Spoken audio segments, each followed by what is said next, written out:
China, Pakistan ఈ రెండు దేశాలు ఏ విషయంలోనూ కలవవు. కానీ భారత్ను దెబ్బతీసేందుకు మాత్రం ఒక్కటయ్యాయి. ఐరన్ బ్రదర్స్ అంటూ గొప్పలు చెప్పుకుంటాయి. భారత్ ఇరువురిలో ఎవరు యుద్ధం ప్రకటించినా సహకరించుకునేలా ఎత్తులు వేశాయి. అందుకోసం గ్వాదర్ను చైనాకు పాకిస్తాన్ దారాదత్తం చేసింది. చైనా నుంచి నేరుగా భూమార్గంలో కొన్ని గంటల్లోనే సైన్యాన్ని గ్వాదర్కు తరలించేలా ప్లాన్లు వేశాయి. భారీ రహదారులను నిర్మించాయి. నేవీ కోసం పోర్టును సిద్ధం చేశాయి. ఎయిర్ ఫోర్స్ కోసం భారీ విమానాశ్రయాన్ని కూడా నిర్మించాయి. భారత్కు ఉచ్చు బిగించాలని ఇస్లామాబాద్, బీజింగ్ ప్లాన్లు వేశాయి. కానీ ఆ ఉచ్చులో భారత్ పడడం పక్కన పెడితే ఆ రెండు దేశాలే ఇరుక్కుపోతున్నాయి. గ్వాదర్లో నిజంగా నౌకాశ్రయం, విమానాశ్రయం అవసరమా? పోర్టు, ఎయిర్పోర్ట్ మిస్ఫైర్ అవుతున్నాయా? గ్వాదర్ విషయంలో పాకిస్తాన్, చైనా తప్పు చేశాయా? Watch story. గ్వాదర్లో చైనా, పాక్ పన్నాగాలు బెడ్స్ కొట్టాయా? భారీ ఇంటర్నేషనల్ ఎయిర్పోర్టును చైనా గిఫ్ట్గా ఇచ్చిందా? భారత్పై ఎలాంటి కుట్రల కోసం చైనా ప్లాన్ వేసింది? ఇద్దరు వ్యక్తులు స్నేహం చేశారంటే వారిద్దరిలో సారూప్యమైన అభిప్రాయాలు ఉంటాయి, లేదంటే అభిరుచులు కలుస్తాయి. అవేవి కలవకుండా స్నేహం అనేది అసాధ్యం. కానీ ఓ రెండు దేశాలు మాత్రం భిన్న ధృవాల్లా ఉంటాయి. సాంస్కృతికమైన సారూప్యతలు లేవు, చారిత్రకమైన సంబంధాలు అస్సలే లేవు. అయినా ఆ రెండు దేశాలు కలిశాయి. ఐరన్ బ్రదర్స్ అని చెప్పుకుంటాయి. ఆ రెండు దేశాలు ఏవో అర్థమయ్యే ఉంటుంది. ఆ రెండు దేశాలు చైనా, పాకిస్తాన్. అవును, చైనీయుల స్వభావం, సంప్రదాయాలు, ఆచార వ్యవహారాలతో పాకిస్తాన్కు ఎలాంటి సంబంధం ఉండదు. కానీ చట్టాపట్టాలేసుకుని తిరుగుతాయి. ఈ రెండు దేశాలను కలిపిన బంధం ఏమిటో తెలుసా? భారత్పై పగ, ప్రతీకారాలు. శత్రువుకు శత్రువు మిత్రుడు అంటారు కదా, అదే ఈ రెండు దేశాల మధ్య బంధానికి బాటలు వేసింది. భారత్ను తీవ్రంగా వ్యతిరేకించే చైనా, పాకిస్తాన్ ఢిల్లీని దెబ్బకొట్టేందుకు నిత్యం కుట్రలు పన్నుతూనే ఉంటాయి. ఒకవేళ భారత్తో యుద్ధమే వస్తే పాకిస్తాన్ ఏమాత్రం తట్టుకోలేదు. ఎందుకంటే సైనిక శక్తులను, ఆయుధాల్లోనూ ఇండియాకు దాయాది దేశం ఏమాత్రం పోటీ ఇవ్వలేదు. దీన్నే చైనా అదునుగా తీసుకుంది. మీకు మేము అండగా ఉంటామంటూ పాకిస్తాన్కు డ్రాగన్ నమ్మబలికింది. భారత్ చుట్టూ కమ్యూనిస్టు సైన్యాన్ని మోహరించేందుకు ప్లాన్ వేసింది. అందులో భాగంగానే తమకు గ్వాదర్ పోర్టు కావాలని డ్రాగన్ అడిగింది. దాన్ని అభివృద్ధి చేయటమే తమ బాధ్యత అని ప్రపంచానికి చెప్పింది. గ్వాదర్ పోర్టును ప్రపంచానికి హబ్బుగా మారుస్తామని చైనా బీరాలు పలికింది.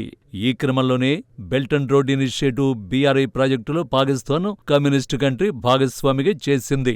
చైనా, పాకిస్తాన్ ఎకనామిక్ కారిడార్ సిపెక్ కింద 15 ఏళ్లుగా $6,200 కోట్ల బీజింగ్ వెచ్చించింది.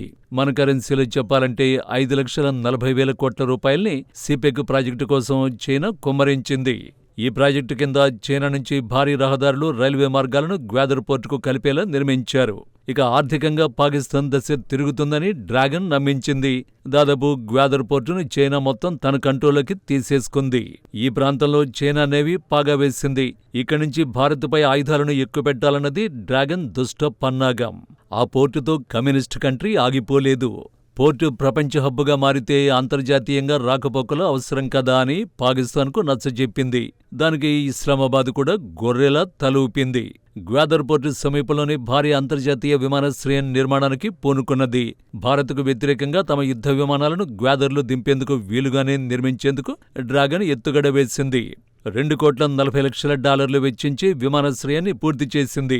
మన కరెన్సీలో చెప్పాలంటే 209 కోట్ల రూపాయలతో గ్వాదర్ ఇంటర్నేషనల్ ఎయిర్పోర్ట్ను చైనా నిర్మించిందన్నమాట. గ్వాదర్ పోర్టుకు చైనా నౌకలు తప్ప మరే దేశానికి చెందిన నౌకలు రావడం లేదు.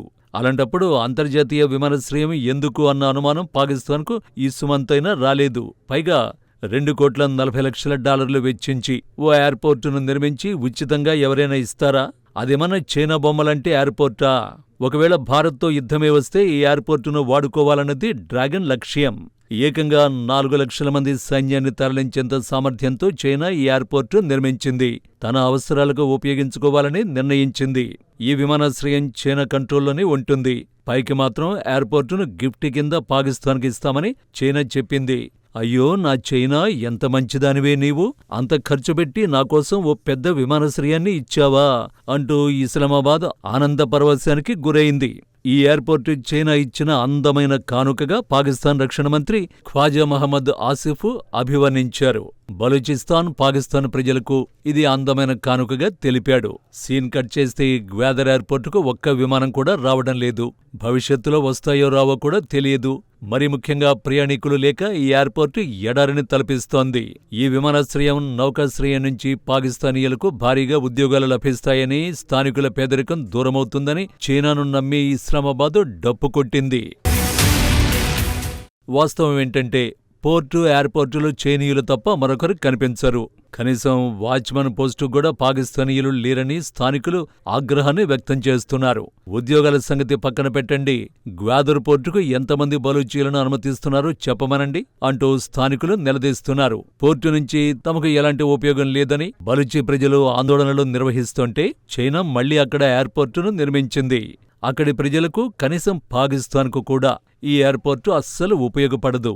నిజానికి 90,000 ఇళ్లు ఉండే బలూచిస్తాన్కు 4 లక్షల మంది రాకపోకలు నిర్వహించే విమానాశ్రయం అవసరమా అంటే అటు చైనా చెప్పదు, ఇటు పాకిస్తాన్ అస్సలు నోరు మెదపదు. ఈ అభివృద్ధి ప్రాజెక్టులు ఎవరికోసం నిర్మిస్తున్నారంటూ స్థానికులు ప్రశ్నిస్తున్నారు. పోర్టే వృధా అంటే ఎయిర్పోర్టును ఎందుకు నిర్మించారో ఇప్పటికీ అర్థం కావటం లేదని బలూచి ప్రజలు ఆశ్చర్యాన్ని వ్యక్తం చేస్తున్నారు. అంతేకాదు, గ్వాదర్ అనేది తమకు జైలులా మారిందని స్థానికులు ఆవేదన చెందుతున్నారు. ఈ పట్టణాన్ని అటు చైనా, ఇటు పాకిస్తాన్ బలగాలు చుట్టుముట్టాయి. ఎక్కడ చూసినా చెక్ పాయింట్లు కనిపిస్తాయి. బయటకు వెళ్లిన ప్రతిసారి తాము ఎవరేమో, ఎక్కడివారమో చెప్పుకోవలసి వస్తోందని మండిపడుతున్నారు. గ్వాదర్లో చైనా ఆగడాలపై స్థానికులు నిరసనలు వ్యక్తం చేస్తున్నారు. గ్వాదర్ విమానాశ్రయం భయానికి సంకేతంగా మారింది. ఇంత భారీ విమానాశ్రయం నిర్మించిన గ్రాండ్ ఓపెనింగ్ మాత్రం పాకిస్తాన్ నిర్వహించలేదు. స్థానికులు పెద్ద ఎత్తున నిరసనలకు దిగే అవకాశం ఉందని అటు చైనా, ఇటు పాకిస్తాన్ భావించాయి.